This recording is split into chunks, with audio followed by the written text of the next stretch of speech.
Nothing will crush a real estate investor's spirit like landlord stress. The difference between being successful and miserable in managing properties is education. Welcome to Landlord University, where landlords learn. Landlord University is recorded from inside the Rent Prep office, where Stephen White and Jeff Pearson share the lessons learned from working with some of the most successful landlords. Welcome to Landlord University. I'm Jeff Pearson, and this is my co-host, Stephen White. Hello, Stephen. How are you today?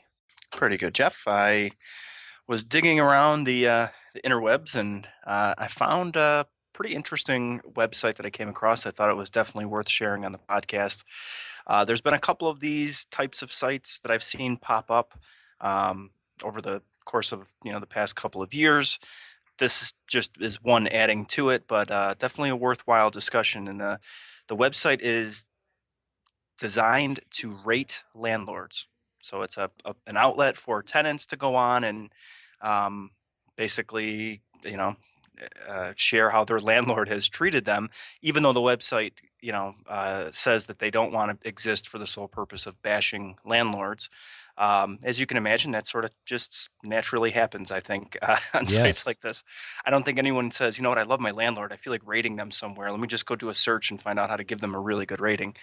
So I think for the most part, it's really, even though they claim that it's, supposed to be fair and unbiased, I really believe that most of these sites, probably contain 90% negative information about landlords. And of course, you're only getting one side of the story too. Right. The first types of websites like this that I can recall were the ones where students were rating teachers. And those got a lot of press in Right. recent years. And again, usually on the negative side. It wasn't used to help the students or the teachers. It just seemed to be a place to bash the teachers. I'd be curious, I haven't gone back to check, but I'd be curious to see if any of those have really become a solid resource for the students or the teachers. Especially in college, when you're trying to pick a teacher to take a class, you might be able to find out which teacher would be a better fit for you if these places are giving you good, solid information. But as far as a landlord goes, I agree with you. It probably would come out to be more on the negative side of things. You're not going to get people who really like it and are Mhm. rating. You're getting people who have something to complain about. Right. And don't get me wrong. I mean, there are definitely bad landlords out there. It happens for sure. I think I tend to look at news stories or sites like this, and I'm definitely more on the landlord side of things because I can understand how things like this can happen. You end up with a bad rating because you had a bad tenant, and of course, like we said, there's two sides to every story. Um, and whether they're right or wrong, now they have an outlet, and really the only recourse that a landlord has is the eviction process or public records or those type of things. But it's really looked down on in the industry for a landlord to go on and badmouth a tenant or create lists which are actually illegal, these sort of blacklists of bad tenants. um, but it doesn't work both ways, obviously. The tenants can create those lists and the tenants can go on there and talk about the bad landlords, but it can't go the other way around. Just well, and there are a few sites that claim to have the ability to do that. Um, and as with any of these sites, they're only as good as the amount of people participating. Yes. They're the chances of you actually finding your specific landlord or a tenant that you're considering running or anything like that, are so minimal because, even on this site here, which I'm looking at is who'syourlandlord.com is the newest one to pop up. Now, granted, they're new, so I doubt that they've got a whole lot in here, but just in the state of New York, I think they've only got about 10 or 12 landlords listed so far. And of course, they're not great. They're not great reviews on the landlords that are listed. But again, I think it's an outlet for angry tenants that are looking to go on there and tell their side of the story. Yeah.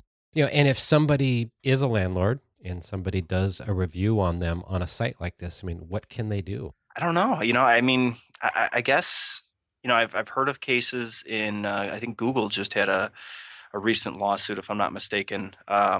Basically, at some point you can legally have a bad review removed, or anything that is negative about you. I know that there's a process that Google puts you through to have them removed. I'm not sure about sites like this. I'm not sure what the proper steps would be or who you would, obviously the site administrator would pick that, as your first approach, but I'm not sure if they're legally obligated to pull anything down if you ask them. Right.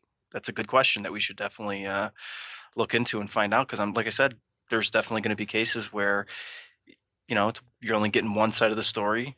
The landlord may not have, you know, it may not be justified to slam the landlord and put his name all over the place and saying what a terrible landlord he is or how bad he is to people. Um, so there has to be some sort of recourse for them to be able to pull that information off.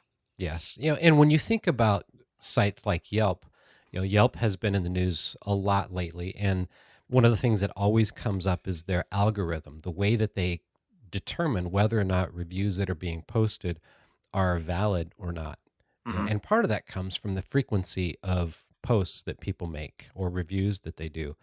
And sure, if you're reviewing businesses, restaurants, and other types of local businesses, then it makes sense that you would have two or three or four or 10 reviews over the course of a couple of weeks or a month or two. Whereas when you're reviewing a landlord, I mean, it's a one-off situation. There's no Right. way for them to have some kind of an algorithm to to make a difference for somebody. To determine whether or not what they're saying is valid or true. Whether or not Yelp's approach is the best way. It's certainly something that they've worked on a lot to try to figure out how to keep people from just signing up and doing a bad review. Hmm.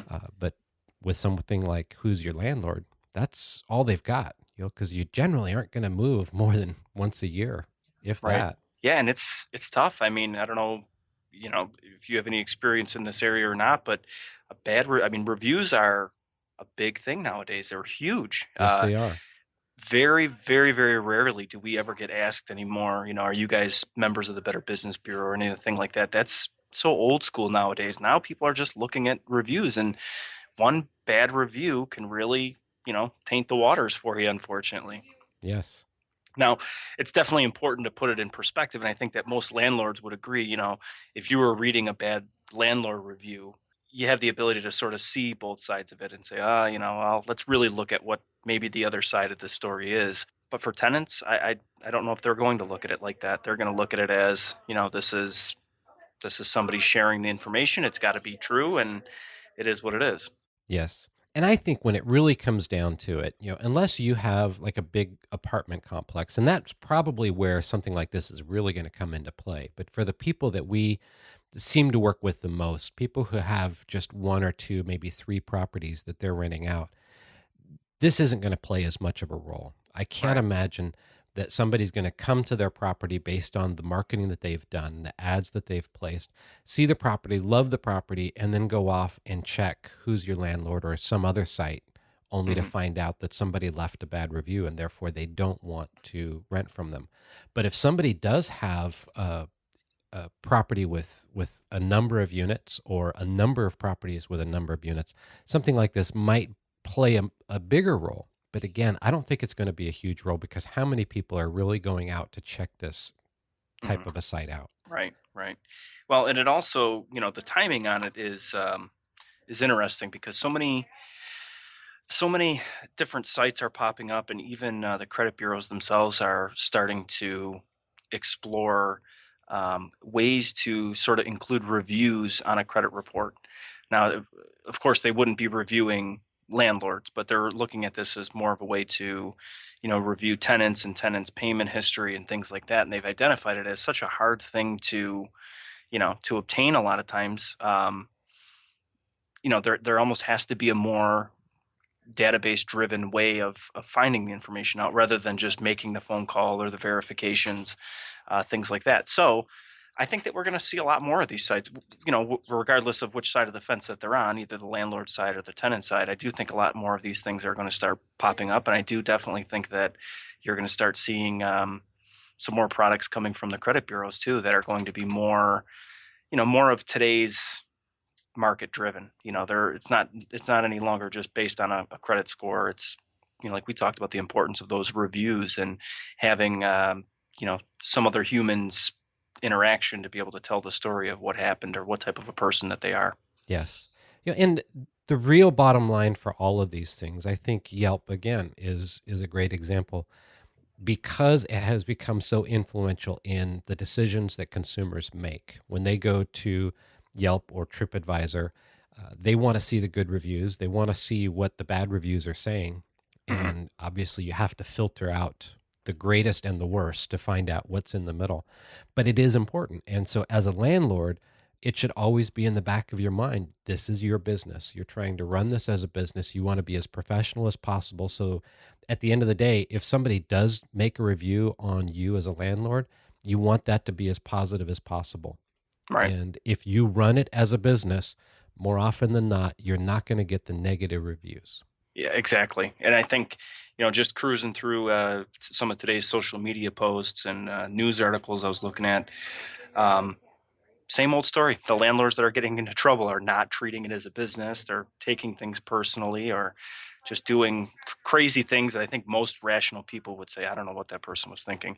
And it doesn't take a lot to stay in compliance. It usually is just a whole lot of common sense and, you know, um, keeping good records of things. Obviously, another thing that we talk about, but it's a lot of times it's just common sense of treating it like a business. Don't do anything out of the ordinary. Don't take it personal. Don't make it personal.